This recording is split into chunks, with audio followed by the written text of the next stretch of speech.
Bonjour, comment allez-vous aujourd'hui? Eh bien, aujourd'hui, je voulais vous parler de la dépendance qu'on a vis-à-vis de notre jumeau ou notre jumelle dans le parcours flamme jumelle.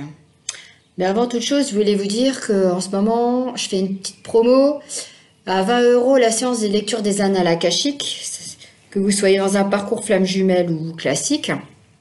Donc ça va vous permettre d'avancer, de surmonter tous les obstacles, parce qu'il y en a tellement que on travaille chaque jour en fait, voilà, c'est ça. Et aussi je suis en partenariat avec Julie qui travaille avec un tambour chamanique. Donc voilà, il y a tous les liens, toutes les infos pour me contacter, puis pour la contacter. Donc on est complémentaires toutes les deux, donc il y a toutes les infos dans le descriptif. Voilà, voilà, j'espère qu'il fait beau chez vous. Chez moi, il fait beau. Et il a fait même chaud, donc ça fait du bien. Et demain, c'est le 1er mai, c'est nickel, c'est férié, on ne bosse pas, c'est la classe. Alors, revenons le fait d'être dépendant. Alors, au début du parcours, après, donc en fait, il y a la lune de miel, il y a la rencontre, la lune de miel, et il y a la première séparation. C'est là que c'est le plus dur. Pour tout le monde,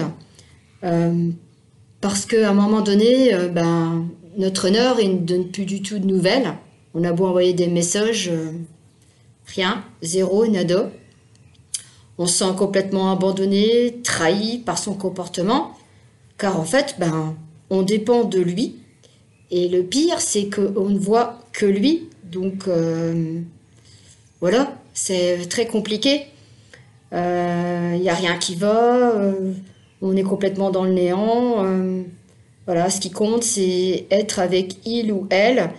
On a l'impression de s'arrêter de vivre, mais on doit continuer parce que il y a des personnes qui ont des familles, des enfants, peut-être un conjoint, une conjointe, et que voilà, on est obligé de surmonter tout ça, mais en fait, ça fait comme si qu'il y avait une dualité. D'un côté, on doit faire face, on doit montrer bonne figure à tout le monde. Et d'un autre côté, on craque, on pleure, on est mal. C'est comme un peu comme une spirale infernale.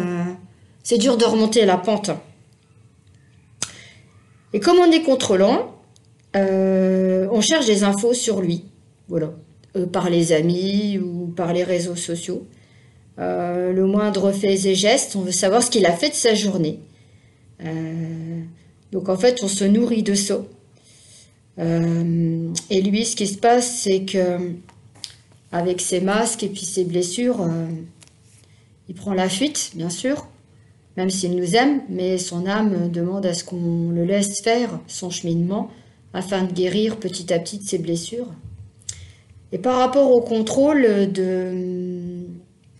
de cette situation et vis-à-vis de votre runner, donc lui, il a peur, mais il ne veut pas se sentir... Il se sent... en fait, il prend la fuite parce que vous voulez contrôler tout ça. C'est ce que je voulais dire. Un peu, c'est comme si que vous lui mettez un filet à la patte, puis qu'il ne peut plus rien faire. Voilà.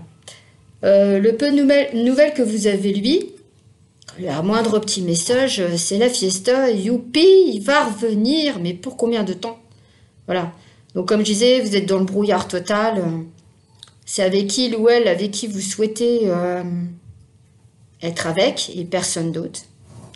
Alors ce qui est bien dans le parcours, il n'y a pas quand même que de la souffrance et puis que de la douleur.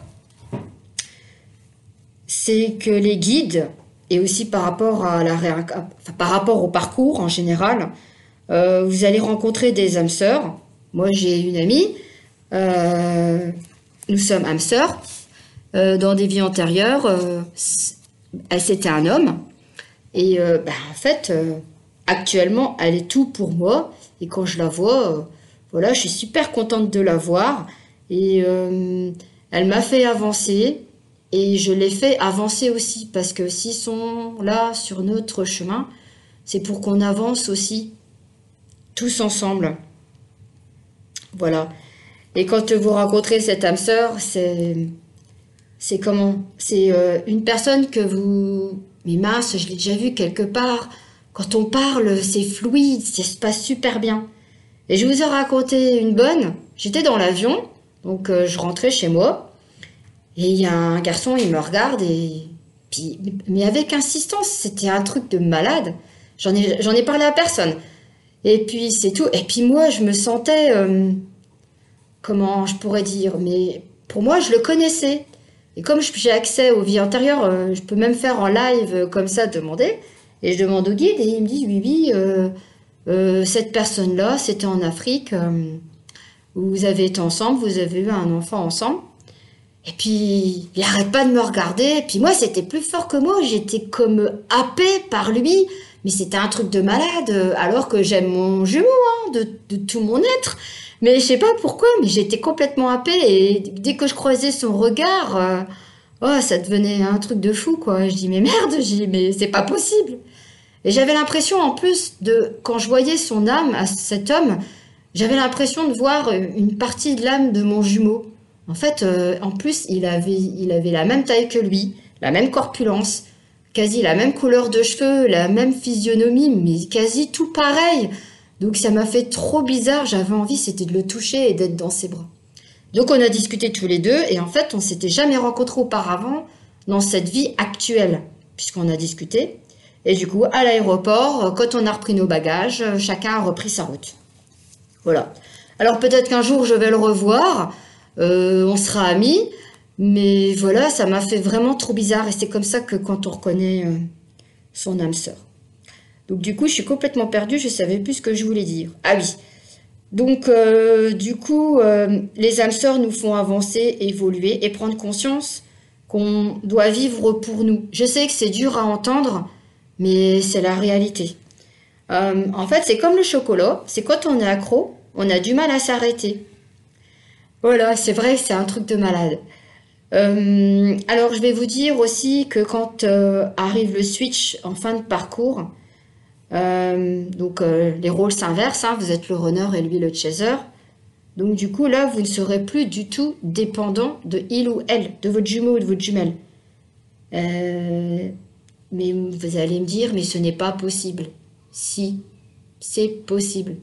Parce que quand j'en parle à des personnes que je connais qui sont dans ce parcours-là, et qui sont vraiment en début de parcours, et que moi, comme moi je leur dis que on fait notre vie de notre côté, qu'on avance chacun tous les deux, qu'on se donne des nouvelles, voilà, et que je l'aime, parce que le fait d'accueillir tout ça et de l'aimer chaque jour encore plus, quand je le vois, je suis heureuse pour lui et je sais qu'il est heureux pour moi.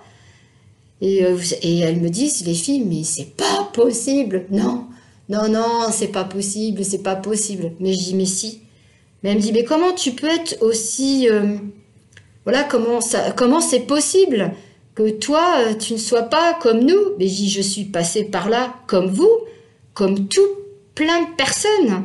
Et beaucoup vont se reconnaître dans cet audio, mais oui, c'est possible, ça arrivera.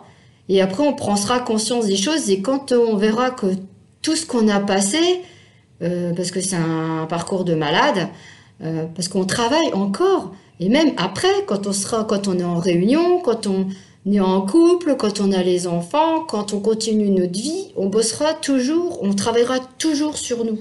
Tout le temps, il y aura toujours des petits rappels. Voilà, j'espère que vous avez aimé cet audio, je l'ai fait un peu à l'arrache, voilà, ça m'a pris comme ça. Donc si vous voulez mettre des commentaires, liker, vous abonner, il n'y a pas de souci. Voilà, pour faire des soins énergétiques, la lecture des annales akashiques pour vous aider à avancer. Vous libérer aussi de souffrance. Voilà, ça c'est important, ça vous permet d'avancer aussi. Et puis je vous souhaite plein de bonnes choses et puis un bon grand week-end. Ciao!